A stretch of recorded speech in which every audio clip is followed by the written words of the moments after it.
माझ्यावरती जो गुन्हा दाखल करण्यात आलेला आहे एका कॉन्ट्रॅक्टरच्या माध्यमातून, हा गुन्हा खोटा आहे।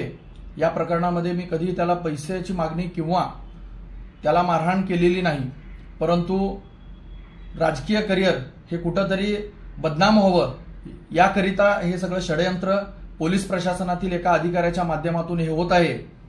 यापूर्वी मी निवडणूक अधिकारी यांना पत्र देऊन कळवलेलं आहे की डीसीपी कबाडे हे माझ्यावरती वारंवार खोटे गुन्हे दाखल करून नाहक बदनामी करत आहेत।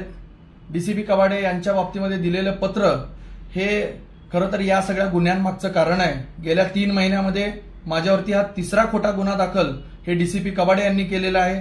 त्यापैकी पहिल्या गुन्ह्यामध्ये माझा कसलाही संबंध नसल्याचं आढळून येतं। दुसऱ्या गुन्ह्यामध्ये मला फायनल करण्यात आलेला आहे, मी ती मारामारी भांडणं केलेली नव्हती। आणि आता हा परत 3रा गुन्हा ज्यामध्ये माझी बाजू ऐकून न घेता, माझ्या बाजूचे सगळे पुरावे न तपासता राजकीय षडयंत्र करून यामध्ये पोलिसांचा वापर करून राजकारण करण्याचा प्रयत्न या ठिकाणी होत आहे। याबद्दल मी जी काय तक्रार दिलेली आहे त्याची प्रत देखील मी प्रसारमाध्यमांसमोर देतोय।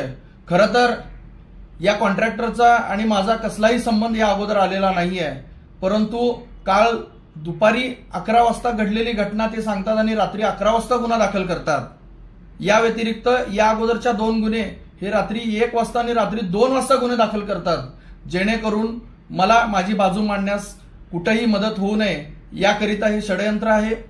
राजकारणामध्ये खरं तर मी शहर मध्य या विधानसभेमधून इच्छुक असल्यामुळं निवडणूक लढवायची ही भीती ही विरोधकांना आहे आणि या बाबतीमध्ये सर्व पुरावे हे देखील मी निवडणूक आयोगाला दिलेले आहेत।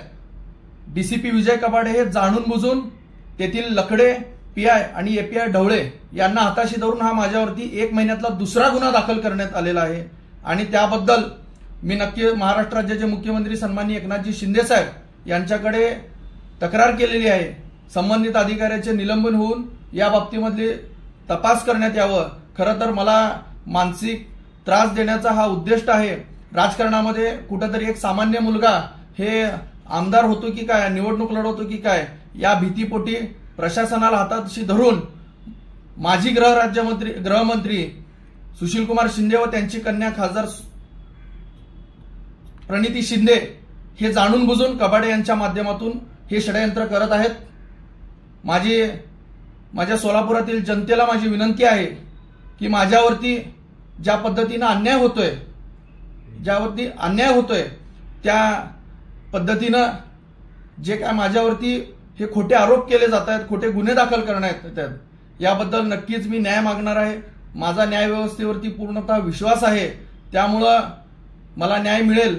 माझे मुख्यमंत्री सन्माननीय एकनाथजी शिंदे साहेब यांच्या कानावरती सगळी गोष्ट आणि त्या बाबतीमध्ये झालेले कागदपत्र हे देखील मी पोचवलेले आहेत।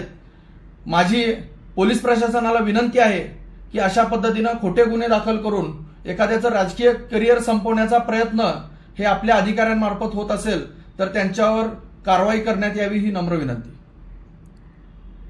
लोकदर्शन मराठी चॅनलला सबस्क्राइब करा, बेल बटनला क्लिक करा व लाईक करायला विसरू नका।